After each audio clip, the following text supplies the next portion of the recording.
Hello friends, welcome back to News Tamil Online.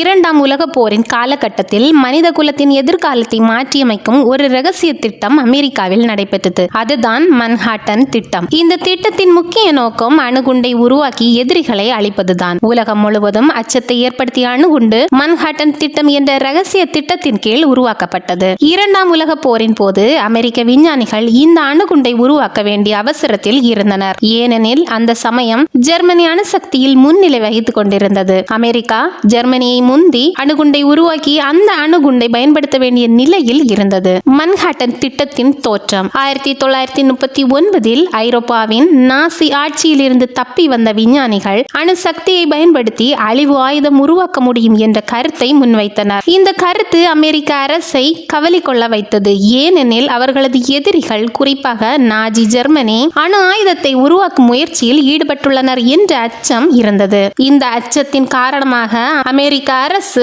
அணுகுண்டை உருவாக்க திட்டத்தை துரிதப்படுத்த முடிவு செய்தது. இந்த திட்டத்திற்கு மன்ஹாட்டன் திட்டம் என்று பெயரிட்டது. இந்த திட்டத்தின் கீழ் அமெரிக்கா முழுதும் பல இடங்களில் ஆராய்ச்சி மையங்கள் அமைக்கப்பட்டு ஆயிரக்கணக்கான விஞ்ஞானிகள் இந்த திட்டத்தில் ஈடுபட்டனர். அமெரிக்க விஞ்ஞானிகளும் நாஜி ஆட்சியிலிருந்து தப்பி வந்த ஐரோப்பிய அகதிகளும் அணு சிதைவு, அதாவது நியூக்ளியர் ஃபிஷனை ராணுவ பயன்பாட்டிற்கு கொண்டு வரலாம் என்று கருதினர். இதனால் இது தொடர்பான ஆய்வுகள் தொடங்கப்பட்டன. 1941 ஆண்டுக்குள் அமெரிக்க அரசு scientific research and development office என்ற அமைப்பின் கீழ் விஞ்ஞானி வர்னே வர்புஷ் தலைமையில் இந்த திட்டத்தின் பொறுப்பை ஏற்றுக்கொண்டு நடத்தியது. 1942 இந்த ரகசிய திட்டத்தால் ராணுவ பொறியாளர்கள் பெருமளவிலான ஆய்வகங்கள் மற்றும் தொழிற்சாலைகளை உருவாக்க ஆரம்பித்தனர். இந்த திட்டத்தின் ஆரம்பகட்ட ஆய்வுகள் நியூயார்க் நகரின் கொலம்பியா பல்கலைக்கழகம் மற்றும் அதன் சுற்று இடங்களில் நடந்து வந்தது. மொத்தம் 30க்கும் மேற்பட்ட இடங்கள் மற்றும் ஆய்வகங்களில் சுமார் 1,30,000 பேர் இந்த திட்டத்தில் பங்கேற்றனர். ஓக் ரிட்ஜ்,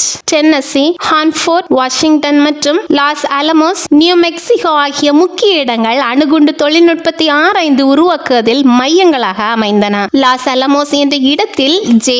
ராபர்ட் ஓப்பன்ஹைமர் தலைமையில் விஞ்ஞானிகள் அணுகுண்டு தொழில்நுட்பத்தை உருவாக்கும் முக்கிய பணிகளை மேற்கொண்டனர். இந்த இடத்தை திட்ட ஒய் என்று குறியீட்டு பெயரில் அழைத்தனர். லாஸ் அலமோஸ் பகுதியில் பணியாற்றியவர்களின் அனைத்து விவரங்களும் ரகசியமாக இருந்தன. அவர்களின் கடிதங்கள் கண்காணிக்கப்பட்டன, தொலைபேசி அழைப்புகளும் கண்காணிக்கப்பட்டன. அவர்கள் குடும்பத்துடன் கூட குறைந்த அளவிலேயே தொடர்பில் இருந்தனர். யுரேனியம் மற்றும் புளுட்டோனியம் உற்பத்தியில் முக்கிய ஆராய்ச்சி மையங்களாக 3 முக்கிய இடங்கள் இருந்தன. ஒன்றாவது ஓக் ரிட்ஜ் மற்றும் டென்னசி. இங்கு யுரேனியம் மற்றும் புளுட்டோனியம் போன்ற அணு எரிபொருட்கள் உற்பத்தி செய்யப்பட்டன. ஓக் ரிட்ஜில் உருவாக்கப்பட்ட ஒரு நடுத்தர அளவிலான அணுசக்தி ரியாக்டர் அணுகுண்டு தயாரிக்க முக்கியமாக யுரேனியம் 235 மற்றும் புளுட்டோனியம் ஆகியவற்றை உருவாக்கியது. இந்த யுரேனியம் 1945 ஆண்டு ஜப்பானின் ஹிரோஷிமா நகரத்தில் வீசப்பட்ட லிட்டில் பாய் அணுகுண்டை உருவாக்க பயன்பட்டது. ஹிரோஷிமாவில் இதன் தாக்கம் மிக பெரியதாக இருந்தது. இரண்டாவதாக ஹான்ஃபோர்ட் மற்றும் வாஷிங்டன். இங்கு பெரிய அளவில் புளுட்டோனியம் உற்பத்தி செய்யப்பட்டது. 1945 ஹான்ஃபோர்டில் உருவாக்கப்பட்ட மிகப்பெரிய புளுட்டோனியம் ரியாக்டர்கள் ஃபேட்மேன் என்ற மற்றொரு அணுகுண்டை உருவாக்க புளுட்டோனியத்தை உற்பத்தி செய்தன.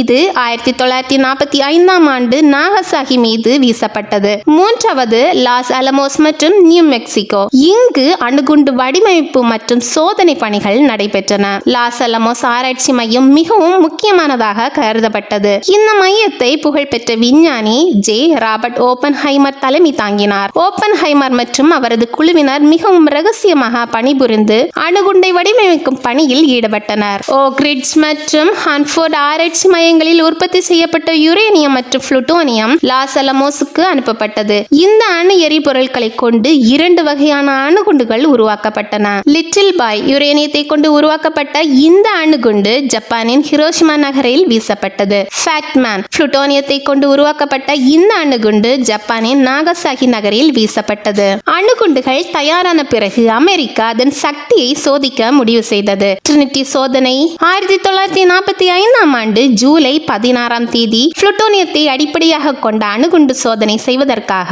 அலமோகோர்டோ, நியூ மெக்சிகோவில் அமெரிக்க விமானப்படை தளத்தில் சோதனை மேற்கொள்ளப்பட்டது. இந்த சோதனையை ஜே. ராபர்ட் ஓப்பன்ஹைமர் ட்ரினிட்டி என்று பெயரிட்டார். ஜான் டோனின் கவிதையிலிருந்து இந்த பெயரினை ஓப்பன்ஹைமர் எடுத்து பெயரிட்டார். காலை 5:30 மணிக்கு சோதனையை நடத்துவதற்கான நேரத்தில் புளுட்டோனியம் குண்டு வெடிக்க செய்யப்பட்டது. இதில் ஏற்பட்ட பெரும் வெடிப்பு 6000 ஆண்டுகளாக காணாத அளவுக்கு பெரும் ஒளியை உமிழ்ந்தது. அதனால் உருவான காளான் வடிவ கதிர்வீச்சு மேகம் சுமார் 40,000 அடி உயரத்திற்கு சென்றது. இந்த வெடிப்பின் சக்தி சுமார் 21,000 டன் TNT-க்கு சமமாக இருந்தது.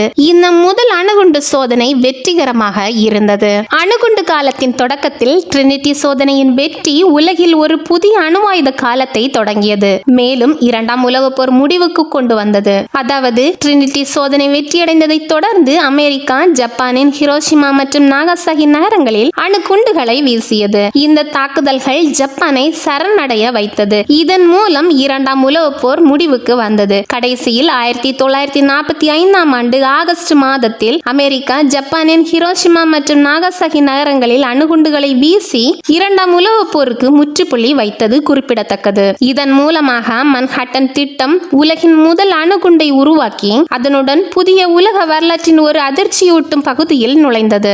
மன்ஹாட்டன் திட்டம் உலகின் மிகப்பெரிய அழிவு ஆயுதத்தை உருவாக்கியது. இந்த திட்டத்தின் விளைவாக அணு ஆயுத போட்டி தொடங்கியது. இது உலக நாடுகளுக்கு இடையே பெரும் அச்சத்தை ஏற்படுத்தியது. மன்ஹாட்டன் திட்டம் மனித குலத்தின் வரலாற்றில் மிக முக்கியமான நிகழ்வுகளில் ஒன்றாகும். இந்த திட்டம் ஒருபுறம் 2ஆம் உலகப் போரை முடிவுக்கு கொண்டு வந்தாலும் மறுபுறம் அணு ஆயுத காலத்தின் தொடக்கத்தையும் குறித்தது. இதுபோல மேலும் இன்ட்ரெஸ்டிங்கான ஃபேக்ட்ஸ்களை அறிய எங்களுடைய நியூஸ் தமிழ் ஆன்லைன் சேனலை சப்ஸ்கிரைப் பண்ணிக்கோங்க. உங்கள் ஃப்ரெண்ட்ஸுக்கும் ஷேர் பண்ணுங்கள். பாய் பாய்.